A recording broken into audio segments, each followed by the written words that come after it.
Hi, students. Today I'm going to be reading Chapter 3, Revenge is My Middle Name. After Oscar died, remember Oscar's his dog, I was so depressed that I thought about going into a hole and disappearing forever. But Rowdy talked me out of it. It's not like anybody's going to notice if you go away, he said, so you might as well stay. I wonder who Rowdy is. You guys remember who Rowdy is? I think Rowdy is Junior's friend. Rowdy is the toughest kid on the res. He is long and strong like a snake. His heart is as strong and mean as a snake, too. But he is my best human friend, and he cares about me. So he would always tell me the truth. And he's right. Nobody would miss me if I was gone. Well, Rowdy would miss me, but he'd never say that. He's way too tough for that kind of emotion. Apart from Rowdy and my parents and sister and grandmother, nobody would miss me. I am a zero on the res. But I have to say, because Rowdy is having one of the worst summers of his life. Oh, sorry. But I have to stay because Rowdy is having one of the worst summers of his life. His father is drinking hard and throwing hard punches. So Rowdy and his mother are always walking around with bruised and bloody faces. Do you see the picture of someone who is bruised and bloody? Right? Bruise is what you get when someone hits you after your skin turns a darker color in the part where they hit you, right? It's war paint, Rowdy always says. It just makes me look tougher. And I suppose it does make him look tougher because Rowdy never tries to hide his wounds. He walks around the res with a black eye and a split lip. Right? When someone hits you in the mouth, your lip cuts in the middle, right? You get a cut. This morning, he came into our house. He had a bandage over his left ear, right? A bandage is like a big white band-aid. What happened to your head? I asked. Dad said I wasn't listening, Rowdy said. So he got all drunk and tried to make my ear a little bit bigger. My mother and father are drunks too, but they aren't mean like that. Not at all. They sometimes ignore me. Sometimes they yell at me. But they never, ever, never, ever hit me. My house is a safe place, so Rowdy spends most of his time with us. It's like he's a family member, an extra brother and son. You want to head down to the powwow? Rowdy asked. Nah. So powwow, this word, this is one of our vocabulary words. And I don't think that you can just translate it because I don't think that this word exists in other languages. This is a special word. And what this word means, you can see the picture over here of a powwow, is it is like a big party. An American Indian celebration. And they celebrate lots of like cultural music and cultural dancing and singing and drumming and costumes. And sometimes they're even religious. They're often religious, right? The dances will tell a religious story. There's lots of like traditional food. It's a big party that is like a traditional party in different Native American Indian reservations. You want to head down to the powwow? Rowdy asked, so he's inviting Junior to come out, right? Nah, I said. The Spokane tribe holds their annual powwow celebration over the Labor Day weekend. This was the 127th annual one, and there would be singing, war dancing, gambling, storytelling, laughter, fried bread, hamburgers, hot dogs, arts and crafts, and plenty of alcoholic fighting. I wanted no part of it, right? Because remember what happens to Junior when he's out on the res and he gets bullied a lot, right? Oh, the dancing and the singing are great, beautiful, in fact. But I'm afraid of all the Indians who aren't dancers and singers. Those Indians are most likely going to get drunk and beat the shit out of any available losers. And I am always the most available loser. Come on, Rowdy said. I'll protect you. He knew that I was afraid of getting beat up, and he also knew that he'd probably have to fight for me. But Rowdy has protected me since we were born, right? Since we were babies. Both of us were born into the world on November 5th, 1992, at Sacred Heart Hospital in Spokane. I'm 2 hours older than Rowdy. I was born with all my physical problems, and he was born mad. He was always crying and screaming and kicking and punching. He bit his mother's breast when she tried to give him milk. Right? You see the picture? He kept biting her. So she gave up. Well, I can't give you milk. Right? If your baby keeps biting you. Mm-mm. He really hasn't changed much since then.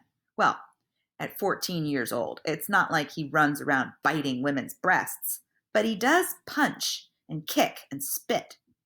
He got into his first fist fight in kindergarten. He took on 3 first graders during a snowball fight.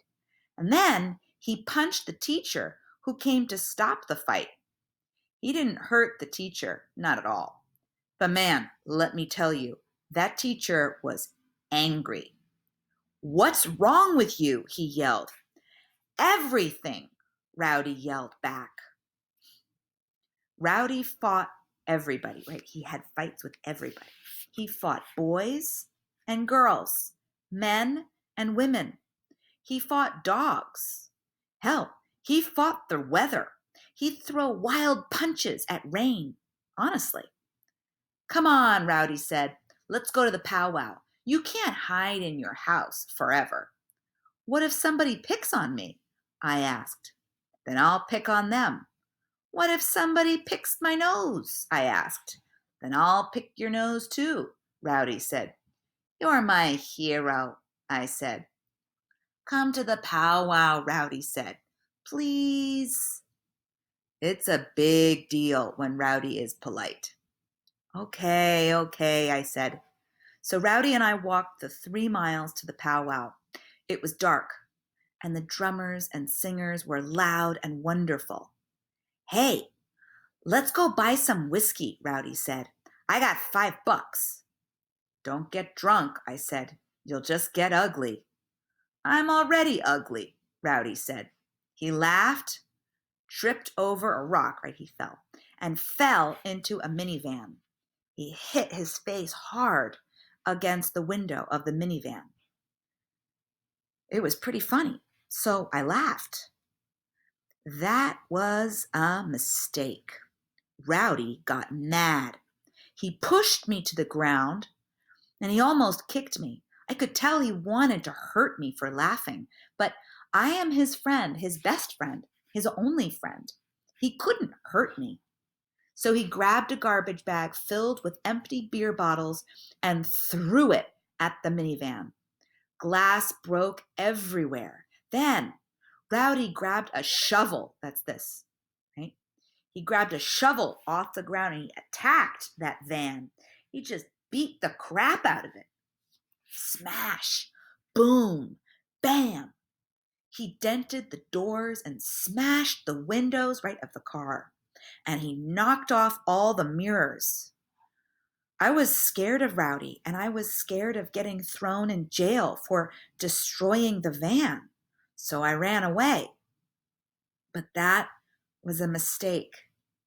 I ran right into the Andrews brothers' camp. The Andrewses, John, Jim, and Joe, are the cruelest brothers on the res. Hey, look, one of them said. It's Hydro Head. Yep, those bastards were making fun of my brain problem. Nah, he ain't Hydro, said another of the brothers. He's hydrogen. I decided to run again, but one of them grabbed me and pushed me towards another brother. All three of them pushed me back and forth. They were playing catch with me, right? They're bullying him. Hydromatic, hydrocarbon, hydrodynamic, hydroelectric, hydro and seek. I fell down. One of the brothers picked me up and then kicked me in the balls. I fell down again, and I tried not to scream from the pain. The Andrews brothers laughed and walked away. I was lying on the ground when Rowdy walked up. Who did this to you? He asked. The Andrews brothers, I said. Did they hit you in the head? Rowdy asked. My brain is fine, I said, but my balls are dying. I'm gonna kill those bastards, Rowdy said. Of course, Rowdy didn't kill them, but we hid near the Andrews brothers' camp until 3 o'clock in the morning, waiting for them. They finally came back and fell asleep in their tent. And then Rowdy snuck in. That means when you sneak in, you're very quiet and you enter. He shaved off their eyebrows, right? And he cut off all their long hair. It takes Indian guys years to grow their hair long, right? It's a cultural thing. Indian men like to grow long, long hair. So that's about the worst thing you can do to an Indian guy. And Rowdy cut all that hair off in 5 seconds. I loved Rowdy for doing that. I felt guilty for loving him for that, but revenge also feels pretty good. But before you think Rowdy is only good for revenge and kicking the shit out of minivans, raindrops, and people, let me tell you something sweet about him. He loves comic books. He keeps them, this is comic books, right? He keeps them hidden in a hole in the wall of his bedroom closet. Almost every day, I'll head over to his house and we'll read those comics together. Rowdy isn't a fast reader, but he'll just laugh and laugh at the dumb jokes, no matter how many times he's read the same comic. I like the sound of Rowdy's laughter. I don't hear it very often, but it's always sort of this avalanche of ha ha ha and ho ho ho and he he he. I like to make him laugh. He loves my cartoons. He's a big dreamer, too, just like me. He likes to pretend that he lives inside the comic books. I guess a fake life inside a cartoon is a lot better than his real life. So I draw cartoons to make him happy, to give him other worlds to live inside. I draw his dreams, and he only talks about his dreams with me, and I only talk about my dreams with him. I think Rowdy might be the most important person in my life. Maybe more important than my family. Can your best friend be more important than your family? I think so. I mean, after all, I spend a lot more time with Rowdy than I do with anyone else. Let's do the math. I figure Rowdy and I have spent an average of 8 hours a day together for the last 14 years. That's 8 hours times 365 days times 14 years. So that means Rowdy and I have spent 40,880 hours in each other's company. Nobody else comes close to that. Trust me. Rowdy and I are inseparable, right? We're always together. And that's the end of chapter 3. Listen again if you need to practice or if there was a part that was confusing and you want to look a word up.